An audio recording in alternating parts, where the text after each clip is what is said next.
ధన్యవాదాలు అధ్యక్ష. మన రాష్ట్రంలో విద్యుత్ రంగం చంద్రబాబు నాయుడు గారి ముందు చూపుతో ఒకనాడు సంస్కరణలతో ముందుకు పోతే తర్వాత కాలంలో కేవలం రాజకీయంగా విద్యుత్ రంగాన్ని వినియోగించుకుంటూ దాన్ని ఒక అడుగు చంద్రబాబు నాయుడు గారు ముందుకేస్తే అదే బాటలో తర్వాత ప్రభుత్వాలు నడవకుండా ఆ రంగాన్ని ఏ రకమైన దుస్థితికి తీసుకొచ్చి ఈ రోజున రాష్ట్రంలో మన పరిశ్రమలో ఉత్పత్తి చేసే వ్యయం ఎంత ఎక్కువైంది, దానివల్ల ఎంత ఇబ్బందులు పడతా ఉన్నాయి అనేది ఈ సభ ద్వారా మంత్రి గారి దృష్టికి, ప్రజల దృష్టికి తీసుకొస్తా ఉన్నాను అధ్యక్ష. గతంలో చంద్రబాబు నాయుడు గారు 2014-19 అధికారంలో ఉండగా రెన్యూబుల్ ఎనర్జీని పరిశ్రమలో వాడుకొని తద్వారా నిలదొక్కునేటట్టుగా ఒక మంచి పాలసీ ఇచ్చున్నారు అధ్యక్ష. దానివల్ల 100% బ్యాంకింగ్ దాని ద్వారా పరిశ్రమలు వాడుకునే దానికి అవకాశం ఉండేది. కానీ జగన్మోహన్ రెడ్డి గారు అధికారంలోకి వచ్చిన తర్వాత 2019లో ఆ జీవోని నిలుపుదల చేయడం జరిగింది. కానీ దానికి కోర్టులకు వెళ్ళటం, మళ్ళీ ఆ కోర్టుల ద్వారా ఆ జీవోని మళ్ళీ ఓపెన్ చేసుకోవటం ఈ తర్వాత వ్యవహారాలు అధ్యక్ష. కానీ మొన్న 2024 మార్చి 2వ తారీఖున కొత్త ఏపీఆర్సీ నిబంధనలను అమల్లోకి తీసుకొచ్చి గతంలో ఉన్నటువంటి రెన్యూబుల్ ఎనర్జీ అంటేనే అటు సోలార్ అయితే పగలు ఉత్పత్తి అవుతుంది, విండ్ ఎనర్జీ అయితేనేమో సంవత్సరంలో 3-4 మాసాలు మాత్రమే ఉత్పత్తి అవుతుంది. కానీ ఇప్పుడు కొత్తగా తీసుకొచ్చినటువంటి గైడ్ లైన్స్ ప్రకారం కేవలం రియల్ టైం అని చెప్పి తీసుకొచ్చి ఎప్పుడు ఉత్పత్తి అయితే అప్పుడే వాడుకోవాలనే నిబంధనలు పెట్టినందువల్ల మన రాష్ట్రంలో గత ప్రభుత్వం చేసినటువంటి విధ్వంసకర పాలన వల్ల పరిశ్రమలు చాలా తీవ్రమైనటువంటి ఇబ్బందులు ఉన్నాయి. మనం ప్రపంచంలో ఏ దేశంతో పోటీ పడే స్థితిలో లేము. అభివృద్ధి చెందిన దేశాలు కాదు, మన పొరుగున ఉన్నటువంటి శ్రీలంక కావచ్చు, బంగ్లాదేశ్తోనే మనం పోటీ పడే స్థితిలో లేము. ఎందుకంటే ఇప్పుడు పేరుకి మనం ₹5.85 యూనిట్ పరిశ్రమలకు ఇస్తున్నామని చెప్తా ఉన్నాం. కానీ అధ్యక్ష, దీంట్లో 2014 నుంచి 19 దాకా ట్రోప్ ఛార్జీస్ 22 పైసలు వేస్తా ఉన్నారు. సరే, 5 సంవత్సరాల కాలానికి కలిపి అదంతా సమీకృతం చేసి 36 నెలల్లో 22 పైసలు చొప్పున వసూలు చేయాలని ఇప్పటికి 31 నెలల ఈ బిల్లులో ₹5.85 కాకుండా 22 పైసలు అది కలిపి ఉంది అధ్యక్ష. అదే కాకుండా 2022 ఆర్థిక సంవత్సరానికి 90 పైసలు ఇంకొక FPPCA ఛార్జీస్ అని చెప్పి మళ్ళీ వసూలు చేస్తా ఉన్నారు. అదే కాకుండా మళ్ళీ 2023 సంవత్సరానికి ఇంకొక 90 పైసలు FPPCA ఛార్జీలు అని చెప్పి వసూలు చేస్తా ఉన్నారు. ఇవన్నీ కాకుండా TOD ఛార్జెస్ ఉదయం 6 గంటల నుంచి 10 గంటల వరకు, సాయంత్రం 6 గంటల నుంచి 10 గంటల వరకు పీక్ అవర్స్ అని చెప్పి ఇంకొక రూపాయి అదనంగా వసూలు చేస్తా ఉన్నారు. పేరుకు చెప్పుకోవడానికి ₹5.85 విద్యుత్ ధర ఉంది మా రాష్ట్రంలో అని చెప్పుకుంటా ఉన్నాం. కానీ వాస్తవంలోకి వచ్చేటప్పటికి అది ₹8.50 నుంచి ₹9 ఒక యూనిట్ కాస్ట్ పడతా ఉంది అధ్యక్ష. ఈ రేటుతో ఉత్పత్తులు చేస్తే ప్రపంచంలో ఏ దేశంతో కూడా పోటీ పడలేక వెనకబడి దివాళా తీసే పరిస్థితి. అంతేకాకుండా ఎప్పుడో 2014లో 15లో 16లో 17లో ఉత్పత్తులు తయారు చేసి పొరుగు దేశాలకు పంపిస్తే ఆ రోజున్న లాభ నష్టాలను బేరీజ్ వేసుకొని ఇన్కమ్ ట్యాక్స్ కూడా రిటర్న్స్ ఫైల్ చేయటం అన్నీ పూర్తయితే వాటి తాలూకా బిల్లులు ఈ రోజున 2025 సంవత్సరంలో కట్టడం అనేది అత్యంత దురదృష్టకరమైన విషయం అధ్యక్ష. ఈ రకంగా గత ప్రభుత్వ హయాంలో 1,25,000 కోట్లు విద్యుత్ రంగ సంస్థలకు నష్టం వచ్చే పరిస్థితులు కల్పించారు. ₹75,000 ₹80,000 ఉండే ట్రాన్స్ఫార్మర్లు తీసుకెళ్లి ₹1,50,000 ₹1,60,000 పెట్టుకున్నారు. 5,000 ట్రాన్స్ఫార్మర్లు అవసరం అయితే 20,000 25,000 ట్రాన్స్ఫార్మర్లు ముందుగానే కొని పక్కన పెట్టారు. ₹7,000 నుంచి ₹8,000 ఉండే విద్యుత్ స్తంభాలని అధిక ధరలు పెట్టుకున్నారు. ఈ రకంగా ఇష్టారీతిన ఆ గత ప్రభుత్వం చేసినందువల్ల ఈ రోజున ఈ రాష్ట్రంలో పరిశ్రమలు కొత్తగా వచ్చి పెట్టాలి అంటే ఇబ్బందికరమైన పరిస్థితి. ఉన్న పరిశ్రమలు నిలదొక్కుకోవాలంటే చాలా ఇబ్బందికరమైన పరిస్థితి. మన రాష్ట్రంలో 100 పైగా ఉన్న స్పిన్నింగ్ మిల్లులు ఈ గడిచిన సంవత్సర కాలంలో 45 మిల్లులు NPA అవటం, మూతపడటం, కార్మికులకు ఉపాధి లేకుండా పోవటం జరిగింది అధ్యక్ష. తప్పకుండా విద్యుత్ శాఖ మంత్రి గారికి కూడా ఈ వాస్తవాలన్నీ తెలుసు. ఇదే కాకుండా ఇందాక నేను ఇంకొకటి చెప్పలేదు అధ్యక్ష, ఈడీ ఛార్జెస్ అనాదిగా 25-30 సంవత్సరాల నుంచి 6 పైసలు ఉంది. దాన్ని మహానుభావుడు జగన్మోహన్ రెడ్డి గారు ఏ నిమిషంలో బుర్రలో పురుగు తొలిచిందో తెలియదు కానీ అధ్యక్ష, ఎకాఎకిన దాన్ని రూపాయికి పెంచారు అధ్యక్ష. మన ప్రభుత్వం కూడా దాన్ని ఈ శాసనసభలో బిల్లుగా మార్చింది. 6 పైసలు 12 పైసలు చేస్తే 100% పెంచినట్టు, కానీ 6 పైసల్ని 100 పైసలు చేస్తే ఎంత పెరిగిందో ఆలోచించు అధ్యక్ష. అది కూడా కలిపితే 9 రూపాయలు కూడా దాటుతా ఉంది విద్యుత్ పర్ యూనిట్ కాస్ట్. కాబట్టి సరే ఏదో రకంగా పరిశ్రమలు మునిగిపోయేటట్టున్నాం, 100 కోట్లు పెట్టాం, వాటిని బతికించుకోవడానికి రెన్యూవబుల్ ఎనర్జీ పెట్టుకుందాం కదా అని చెప్పి అనుమతులు తీసుకున్న తర్వాత ప్లాంట్లు పెట్టిన తర్వాత ఆ రోజున 2 సంవత్సరాల కాల వ్యవధిలో 2018 పాలసీని అనుసరించి మీరు ప్లాంటులు నెలకొల్పండి అని ఒక్కొక్క మెగావాట్కి 5,90,000 చొప్పున బ్యాంక్ గ్యారంటీలు కూడా విద్యుత్ సంస్థలు వసూలు చేసినాయి అధ్యక్ష. కానీ అకస్మాత్తుగా తీసుకొచ్చిన 2024 మార్చి 2వ తారీఖున తెచ్చిన పాలసీ, అప్పుడు అందరం మనం ఎన్నికల సమయంలో ఉన్నాం, 13వ తారీఖు ఎన్నికలు, రాజకీయ వ్యవస్థకు ప్రమేయం లేదు. మరి గత ముఖ్యమంత్రి మహానుభావుడు ఆయన అనుమతితో చేశారో లేకపోతే ఏ రకంగా చేశారో కానీ ఆ తీసుకొచ్చిన జీవో వల్ల కొత్తగా ఏమైతే అనుమతులు ఇచ్చి పెట్టుకోమని పర్మిషన్లు ఇచ్చారో వాటికి కూడా ముందుకెళ్లకుండా ఈరోజు విద్యుత్ సంస్థలు కొత్తగా తీసుకొచ్చిన రెగ్యులేషన్స్ ప్రకారమే మీరు వెళ్ళాలి, రియల్ టైం ప్రకారమే మీరు ఆ ప్లాంట్లు నడుపుకోవాలని చెప్తా ఉన్నారు అధ్యక్ష.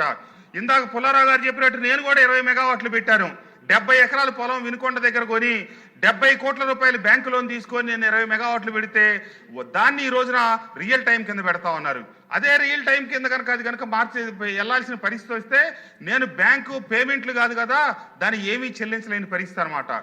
వాళ్లే అనుమతులు ఇస్తా ఉన్నారు, వాళ్లే. మీకు కూడా తెలుసు అధ్యక్ష, విద్యుత్ సంస్థలు విద్యుత్ రంగాన్ని ముందు ఏదో రకంగా పాలసీలు తేవటం, అనుమతులు ఇవ్వటం, తర్వాత గైడ్ లైన్స్ ప్రకారం అని చెప్పి కొత్త గైడ్ లైన్స్ తీసుకొచ్చి వాటిలో భూతద్దాలు పెట్టి లోటుపాట్లు ఎతికి వాటిని బయటికి తీసి రంగాన్ని నిర్వీర్యం చేయటం, తద్వారా పరిశ్రమల మీద అధిక భారం పడి ముందుకు నడవలేని పరిస్థితి అధ్యక్ష. దార్శనికులైన ముఖ్యమంత్రి గారిని ఈ సభ ద్వారా నేను ఒకటే కోరుతా ఉన్నాను అధ్యక్ష. రెన్యూవబుల్ ఎనర్జీ మనం ఇప్పుడు సూర్య గారి పథకం అని చెప్పి ప్రతి ఒక్కళ్ళని ఇంటి మీద మీరు సౌర ఫలకాలు పెట్టుకోండి అని చెప్పి ప్రోత్సహిస్తా ఉన్నాం. దేశంలో అన్ని రంగాలను ప్రోత్సహిస్తున్నాం. మరి పరిశ్రమలకి రియల్ టైం అని పెట్టి ఎందుకు నిరుత్సాహపరుస్తున్నారు? కొందరిని ఎందుకు ప్రోత్సహిస్తున్నారు, కొంతమందిని ఎందుకు నిరుత్సాహపరుస్తున్నారు? కాబట్టి మన రాష్ట్రంలో గత ప్రభుత్వ విధానాల వల్ల దివాళా స్థితిలో ఉన్న పరిశ్రమలను ఆదుకోవాలన్నా, మన రాష్ట్రంలో కొత్త పరిశ్రమలు వచ్చి ముందుకు సాగాలన్నా ఖచ్చితంగా రెన్యూవబుల్ ఎనర్జీ రియల్ టైం అని కాకుండా ఏమైతే 2006 పాలసీ ప్రకారం రెగ్యులేషన్ పర్మిషన్లు ఇచ్చారో అదే రకంగా పర్మిషన్లు ఇచ్చి పరిశ్రమలను కాపాడాలని చెప్పి ఈ సభ ద్వారా మీ ద్వారా మంత్రి గారిని ముఖ్యమంత్రి గారిని కోరుకుంటూ, తప్పకుండా దీని మీద ఖచ్చితమైన నిర్ణయం తీసుకోకపోతే మన రాష్ట్రంలో 100 పైగా ఉన్నటువంటి స్పిన్నింగ్ మిల్లులో 45 మూతపడ్డాయి, మిగిలిన 55 కూడా కేవలం 6 మాసాలకు మించకుండానే మూతపడటం అనేది ఖచ్చితంగా వాస్తవం. కొత్త పరిశ్రమలు తెచ్చి మన ఉద్యోగ కల్పన చేయటం కాదు, ఉన్న పరిశ్రమలు మూతపడకుండా చూసుకోవాలని చెప్పి మంత్రి గారిని కోరుకుంటూ ఈ అవకాశం కల్పించిన మీకు హృదయపూర్వక ధన్యవాదాలు తెలియజేస్తూ సెలవు తీసుకుంటా ఉన్నాను అధ్యక్ష. నమస్తే. కృష్ణప్రసాద్ గారు చెప్పింది చాలా సీరియస్ సమస్య అండి.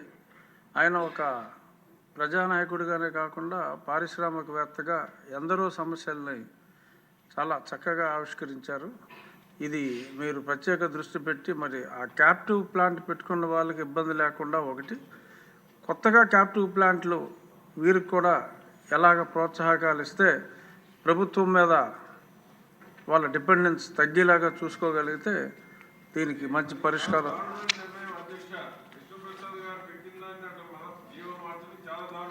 అదే ఏం చెప్పేది అదే, అందుకని కొంచెం సీరియస్గా కన్సిడర్ చేయమని చెప్పేది. ఇప్పుడు యార్లగడ్డ వెంకటరావు. ధన్యవాదాలు అధ్యక్ష. నేను నా నియోజకవర్గం కన్ఫర్మ్ అయ్యి మాడతాను అధ్యక్ష. 2-3 నిమిషాలు. నా నియోజకవర్గంలో పురుషోత్తపట్నం పాతపాడు గ్రామాల్లో 65 సంవత్సరాల క్రితం కరెంట్ ఇచ్చినప్పుడు వేసిన పోల్స్ కానీ వైర్ కానీ అదే ఉంది అధ్యక్ష. దానివల్ల నిరంతరం విద్యుత్ సమస్యలు వస్తున్నాయి. వాటిని మార్చాల్సిందిగా మంత్రి గారిని కోరుతూ, గత ప్రభుత్వం జగన్ కాలనీల దగ్గర కోట్ల రూపాయలు వృధాగా ఖర్చు చేసి సబ్స్టేషన్లు అన్నీ పెట్టారు అధ్యక్ష. అక్కడ ఎవరూ నివాసం ఉండే పరిస్థితి లేదు.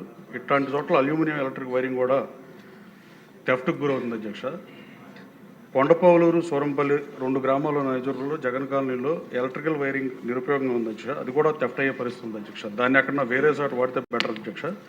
వెదురుపౌలూరు ముస్తాబాద్ గ్రామం దగ్గర కూడా జగన్ కాలనీలో 20 కిలోమీటర్ లెంగ్త్ అల్యూమినియం వైరింగ్ దొంగతనం జరిగింది అధ్యక్ష. దాదాపు 15 నుంచి 18 లక్షల రూపాయలు పడుతుంది అధ్యక్ష. అలాగే ఇట్లా ప్రజాధనం దుర్వినియోగ పరిస్థితి అధ్యక్ష. రాష్ట్ర వ్యాప్తంగా ఎట్లా ఉందో నేను అనుకుంటున్నాను అధ్యక్ష. దీని మీద పరిష్కారం కనుక్కోవాల్సిందిగా గౌరవ మంత్రి గారిని కోరుతూ, అలాగే హనుమాన్ జంక్షన్ అండ్ ఆరుగోళంలో ఆ సరౌండింగ్ ఏరియాలో ఆక్వాకల్చర్ ఉండటం వల్ల పవర్ సప్లై సరిపోవట్లేదు అధ్యక్ష. ఇంకా ముఖ్యంగా మల్లవండి ఇండస్ట్రియల్ పార్క్లో విద్యుత్ సరఫరా అప్డేట్ చేయాల్సిన అవసరం ఉంది అధ్యక్ష. 1350 ఎకరాల్లో మల్లవల్లి పారిశ్రామిక కారిడార్ ఉంటాయి. రాబోయే కాలం ఇంకో 479 ఎకరాలు ఎక్వైర్ చేస్తున్నాం అధ్యక్ష. ఇప్పటికి 53 కంపెనీలు ఉన్నాయి అధ్యక్ష. రాబోయే కాలంలో మొన్న చంద్రబాబు గారు ప్రభుత్వం వచ్చిన తర్వాత 16.5 లక్షలకే పాత రేటుకి ఇవ్వడం వల్ల 18 మాసాల్లో కంపెనీ పెట్టకపోతే ల్యాండ్ వెనక్కి తీసుకుంటామని పెట్టడం వల్ల ఎట్టి పరిస్థితుల్లో 18 నెలల్లో 400 కంపెనీలు వచ్చే పరిస్థితి ఉంది అధ్యక్ష.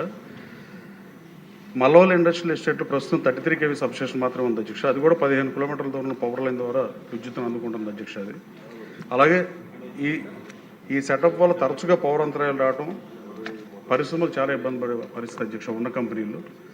అలాగే మల్లవల్లి ఇండస్ట్రియల్ ఎస్టేట్లో 220/33 kV సబ్స్టేషన్ను స్థాపించాల్సిందిగా గౌరవ మంత్రి గారిని కోరుతూ, గత తెలుగుదేశం ప్రభుత్వం ఈ మల్లవల్లి పారిశ్రామిక కారిడార్ కేటాయించినప్పుడే ఈ సబ్స్టేషన్ కేటాయించారు అధ్యక్ష. గత ప్రభుత్వం దాన్ని తీసేసింది అధ్యక్ష. ప్రస్తుతం మన ప్రభుత్వం దాన్ని మళ్ళీ పునఃపరిశీలించి మల్లవల్లి ఇండస్ట్రియల్ ఎస్టేట్లో 220 kV సబ్స్టేషన్ ఏర్పాటు చేయాల్సి చర్యలు తీసుకోవాల్సిందిగా కోరుతూ, ఈ అప్డేట్ కావాల్సిన భూమి కూడా ఎలర్ట్ అయ్యే ఉంది అధ్యక్ష. దానికి కేవలం పర్మిషన్ ఇస్తే సరిపోతుంది అధ్యక్ష. అలాగే విజయవాడ రూరల్ మండలం రామవరపాడులో ఒకటి, అలాగే బాపులపాడు మండలం కాకులపాడులో ఒకటి 33/11 kV సబ్స్టేషన్ ఇవ్వాల్సిందిగా కోరుతుంది అధ్యక్ష. ఇంకో ముఖ్యమైన విషయం అధ్యక్ష, గతంలో అశోక్ లేలాండ్ కంపెనీ ప్రారంభానికి సిద్ధంగా ఉన్న కంపెనీ గత ప్రభుత్వంలో వెనక్కి వెళ్ళిపోయిన పరిస్థితి అధ్యక్ష. హౌసు రెమెడీతో వాళ్ళతో పలు దఫాలు చర్చలు జరిపిన తర్వాత అశోక్ లేలాండ్ కంపెనీ బ్యాక్ వచ్చింది అధ్యక్ష. రేపు 19వ తారీఖున ధీరజ్ హిందూజా గ్రూప్ చైర్మన్ గారు వస్తున్నారు అధ్యక్ష. గౌరవ మంత్రి లోకేష్ బాబు చేతుల మీదుగా రేపు 19వ తారీఖు సాయంత్రం అశోక్ లేలాండ్ ఓపెనింగ్ ఉంది అధ్యక్ష.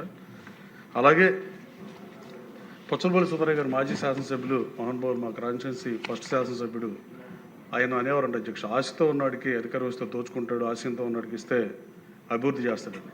అశోక్ లేలాండ్ కంపెనీని కూడా వాటాలు అడిగి ఏదో ఇబ్బందులు పెడితేనే ఆ పరిశ్రమ వెనక్కి వెళ్ళిపోయిన పరిస్థితి అధ్యక్ష. ఇప్పుడు అశోక్ లేలాండ్ వచ్చిన తర్వాత రాబోయే కాలంలో మల్లవల్లి పారిశ్రామిక కారిడార్ ఈ రాష్ట్రంలోనే మంచి పారిశ్రామిక కారిడార్ అవుతుందో ఏమాత్రం సందేహం లేదు అధ్యక్ష.